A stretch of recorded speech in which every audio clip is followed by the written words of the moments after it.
Um filhote de leão está sozinho ao lado do corpo do pai. Ele chama, balança, pede que acorde, mas Mufasa não responde. E alguém se aproxima, não para ajudar, mas para convencer. Foi sua culpa. E Simba acredita. Talvez você conheça essa história, mas você sabe o que ela realmente tem a dizer. Porque Simba não é só um leão. É qualquer um que já acreditou numa mentira sobre si e fugiu. Mufasa e Sarabi acabam de ter Simba, que um dia será o próximo rei. Rafiki o apresenta ao reino e todos celebram. Menos um, Scar, irmão de Mufasa. Ele observa de longe e a primeira coisa que ele diz é que a vida não é justa, porque ele nunca será rei. Alguns anos passam e Simba já é um filhote ansioso para ser rei. Mufasa o leva até o topo da rocha e aponta para o horizonte. Tudo em que a luz toca faz parte do nosso reino. Mas Simba vê um lugar de sombras e pergunta sobre ele. Mufasa responde que fica além das fronteiras e sem nenhuma explicação diz que Simba nunca deve ir lá. Só isso, sem conversa, sem contexto. E é aqui que algo começa a falhar, porque o que não tem explicação a gente preenche com fantasia. E fantasia vira curiosidade. E curiosidade pode virar uma grande armadilha. Scar sabe exatamente o que fazer com a ansiedade de Simba. Diz que aquele lugar de sombras só os corajosos são capazes de alcançar. E Simba cai na armadilha. Vai com Nala até lá, que na verdade é terra das hienas, animais inimigos dos leões que Scar recrutou para executar o seu plano. As hienas encurralam os dois. Mufasa aparece e os salva. O plano de Scar falhou, mas ele não pensa em desistir. Em outra oportunidade, Scar leva Simba a um desfiladeiro, manda ele esperar e vai embora. Dá o sinal para as hienas que espantam uma manada inteira de animais. Os animais descontrolados correm em direção a Simba. Scar finge desespero e avisa Mufasa. O pai corre sem hesitar. Entra no meio da debandada, coloca Simba em segurança, mas é arrastado. Consegue se segurar nas rochas com as garras, olha para o irmão e pede ajuda. Scar o olha e o solta. A debandada termina. Simba desce até o pai, mas encontra o seu corpo imóvel. Pede que acorde, mas Mufasa não responde. E Scar se aproxima com a mentira pronta. Não grita, não acusa, só planta. Se não fosse por você, ele estaria vivo. O que sua mãe vai pensar? Fuja, Simba. Fuja e nunca mais volte. E Simba faz exatamente isso. Pro Simba, Mufasa representa mais do que um pai. Era o espelho onde ele aprendia quem ele era. Era a voz que dizia que ele tinha valor, que um dia ele estaria pronto e que o mundo tinha um lugar para ele. Sem essa voz, Simba não perdeu só o pai, perdeu a referência de si mesmo. E quando você perde isso, ainda criança, qualquer mentira que alguém plante parece verdade. Enquanto Simba foge, Scar sussurra para as hienas: matem-no. O mesmo tio que mandou ele embora, agora manda matá-lo. O filhote consegue escapar, mas mesmo escapando, leva a mentira com ele. E sem Mufasa e sem Simba, Scar e as hienas tomam o reino. Scar significa cicatriz, e não é coincidência. Ele não é só o vilão da história, ele é a própria ferida de Simba tomando forma. Uma culpa que infeccionou por dentro, que ocupou um espaço que era dele, que governa o reino enquanto ele foge. E é assim que funciona uma ferida não tratada. Ela não espera. E quanto mais você evita, mais território ela ocupa dentro e fora de você. Scar também representa algo que muita gente conhece bem, que é aquela voz interna que diz que foi a sua culpa, que você não presta, que você não merece estar aqui. Muita gente carrega um Scar dentro de si, plantado por alguém, por um pai, por uma mãe, por um relacionamento, e continua acreditando nessa voz anos depois, mesmo quando a pessoa que plantou já foi embora. Timão e Pumba o encontram. Dois personagens improváveis, um suricato ansioso e um javali ingênuo. Adeptos de um estilo de vida que prega a liberdade, a felicidade e a não preocupação com os problemas, cujo lema é Hakuna Matata. E Simba aceita, porque quando você está destruído por dentro, qualquer saída parece boa. Hakuna Matata é uma expressão real no idioma Swahili, falado em países da África Oriental, como Quênia, Tanzânia. Em tradução literal, Hakuna indica inexistência e Matata refere-se a problemas ou dificuldades, ou seja, não há problemas. Porém, essa é a tradução literal, mas o significado é muito mais profundo. Hakuna Matata não significa ignore os seus problemas, significa não permitir que eles sejam donos de você. Junto de Timão e Pumba, Simba cresce. Anos se passam, ele aprende a comer larvas, a dormir sob as estrelas, a rir sem motivo, e a vida segue, leve, barulhenta, sem problemas e sem cobranças. Ninguém pergunta de onde ele veio, ninguém pergunta o que ele fez, e Simba não conta. Porque Hakuna Matata não é só uma filosofia, é um acordo. Você não fala do passado e o passado não te encontra. Só que o passado não assinou esse acordo. Enquanto Simba dançava e comia larvas, o reino apodreceu. Scar trouxe as hienas, mandou as leoas caçar para alimentá-las, e a terra foi cedendo. A água secou, a comida escasseou, a cadeia que mantinha tudo em equilíbrio foi quebrada. É uma imagem precisa do que acontece quando a gente foge de si mesmo por tempo demais. As terras do reino refletem o interior de Simba. Ao longo de toda essa história, quando Mufasa governa, a vida, equilíbrio, luz. Quando Scar assume, a escuridão toma conta. E isso não é só narrativa, é uma verdade sobre qualquer ser humano. Todo mundo carrega os dois lados, luz e sombra, bondade e maldade, alegria e dor. O Jung chamava essa parte rejeitada de sombra.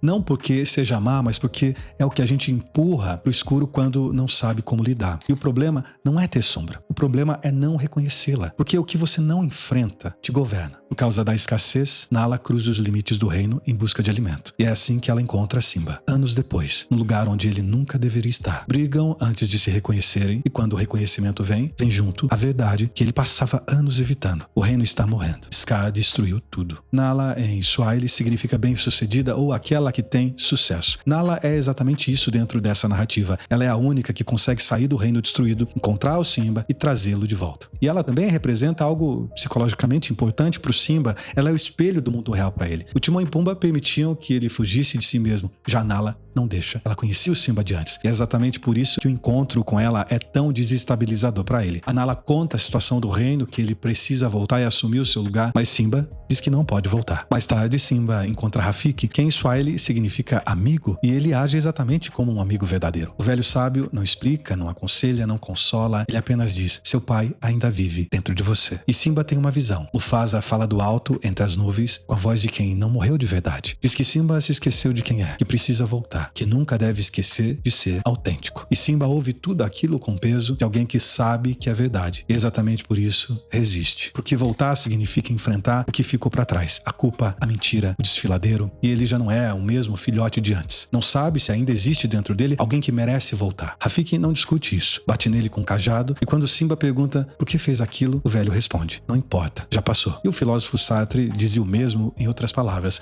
o importante não é o que fizeram de nós, é o que fazemos com o que fizeram de nós. Simba decide voltar. E o que encontra é um cemitério cinza, seco, sem vida. O reino que deveria ser seu, transformado numa ruína. Então ele vê Scar batendo na sua mãe, jogando nela a culpa pela destruição que ele mesmo causou. E algo em Simba quebra. Ele avança, enfrenta o tio pela primeira vez desde aquela noite no desfiladeiro. Mas Scar sabe exatamente o que fazer. Não precisa de força, precisa da ferida. Exige que Simba confesse diante de todos a verdade sobre a morte de Mufasa. E Simba, que nunca deixou de acreditar que foi culpado, confessa. Chama a si mesmo de responsável. E Scar imediatamente usa isso. Assassino. A palavra ecoa no reino. E Simba recua, até ficar pendurado na rocha, com as garras se soltando. Exatamente como Mufasa antes de morrer. O trauma se repetiu, a cena voltou. Só que dessa vez, Simba estava nos dois lugares ao mesmo tempo. Era o filho que perdeu o pai e estava prestes a se tornar o pai que ninguém vai salvar. Então acontece o que a ferida nunca esperava. Pendurado na rocha, no limite entre ficar e cair, Scar comete o único erro que não podia cometer. Ele diz a verdade. Sussurra pro Simba que foi ele quem matou Mufasa. E aquelas palavras, ditas no momento errado, destroem anos de mentira em segundos. Simba reúne forças, salta, e agora é Scar que recua, que confessa diante de todos a ferida finalmente exposta à luz. As leoas e as hienas entram em combate. Scar tenta fugir e Simba o alcança. Encurralado, o tio faz o que sempre fez: culpa os outros. Diz que tudo foi ideia das hienas, que elas são o verdadeiro inimigo. Mas as hienas ouvem, e a lealdade comprada com mentiras dura exatamente até o momento em que a mentira é revelada. Scar joga cinzas nos olhos de Simba e o ataca. Mas dessa vez, algo diferente acontece. Simba não pode ver e mesmo assim enxerga com mais clareza do que nunca. Porque a batalha real nunca foi contra Scar. Foi contra a voz que o Scar plantou dentro dele. E essa voz finalmente perdeu. Ele se lança sobre Scar, então Scar cai entre as hienas que ele mesmo traiu. A ferida que governou Simba por tanto tempo foi destruída pela única coisa que sempre poderia destruí-la: a verdade. Então começa a chover, o fogo se apaga, o reino continua cinza, a madeira ainda morta, mas a chuva não mente. Onde há destruição, pode haver recomeço. Simba sobe a rocha do rei, respira e ruge. Um rugido que não é de vitória, é de chegada. Simba finalmente chegou onde sempre deveria ter estado. E o reino que ele vai construir será diferente do de Mufasa. Não porque Mufasa era ruim, mas porque Simba atravessou o que o pai nunca atravessou. Enfrentou a própria escuridão. E quem conhece a escuridão por dentro governa com uma sabedoria que a luz sozinha nunca dá. O tempo passa e as terras voltam à vida. A chuva que apagou o fogo agora alimenta o que estava morto. O reino respira de novo, porque Simba respira de novo. O interior que enfrentou a escuridão, aceitou a ferida e se reconectou com quem amava, finalmente tinha espaço para criar. Simba e Nala têm uma filha, e Rafiki apresenta o reino, exatamente como apresentou Simba no início. O ciclo se fecha, mas fecha diferente, porque o rei que está na rocha agora conhece o chão. Kierkegaard escrevia 3 estágios da existência. O primeiro é o estético, onde a vida se resume ao prazer imediato, à distração, ao conforto, sem responsabilidade, sem profundidade. E o Simba viveu ali por anos nesse estágio. Ele comeu lavas, ele inventou músicas, ele riu alto, ele chamou isso de liberdade. O segundo estágio é o ético, onde você para de fugir e assume a responsabilidade pela sua existência, pelo espaço que você ocupa, pelo impacto que tem no mundo. Foi o que aconteceu quando a Nala apareceu. Quando a verdade bateu na porta do Simba, uma porta que ele mantinha por muito tempo fechada. E ele escolheu abrir. E depois o Simba acaba entrando num terceiro estágio, que é o estágio religioso. Não no sentido de uma crença, mas no sentido de entrega a algo maior de si mesmo. Um propósito que muitas vezes transcende o ego. E foi exatamente isso que aconteceu quando o Mufasa aparece ali entre as nuvens, né? Quando o Simba parou de perguntar o que queria e começou a ouvir o que era chamado a ser. Carl Rogers, ele dizia que existe um curioso paradoxo, né? Que é quando nos aceitamos como somos, então podemos mudar. E Simba tentou mudar fugindo, tentou mudar sendo outro, tentou mudar comendo lavas e esqueceu o passado. Nada funcionou, só mudou quando ele parou de negar quem ele era, quando ele aceitou a dor, a culpa, a mentira e mesmo assim voltou. Isso eu acho que é um dos significados do Rei Leão. Não é que a vida é justa, não é que a dor vai embora, não é que as feridas somem com o tempo, mas que do outro lado, da aceitação, existe algo que a fuga nunca vai te dar. Aquele momento em que você para de ser governado pelo que aconteceu com você e você começa a ser autor do que vem depois. Não o sobrevivente, mas sim o autor. E aí, o que você achou dessa análise? Deixa aqui embaixo nos comentários, curta esse vídeo, se inscreve aqui nesse canal, porque esse canal precisa de você. Não esquece de clicar no sininho para te avisar todas as vezes que eu postar um novo vídeo por aqui. Um grande abraço e até a próxima.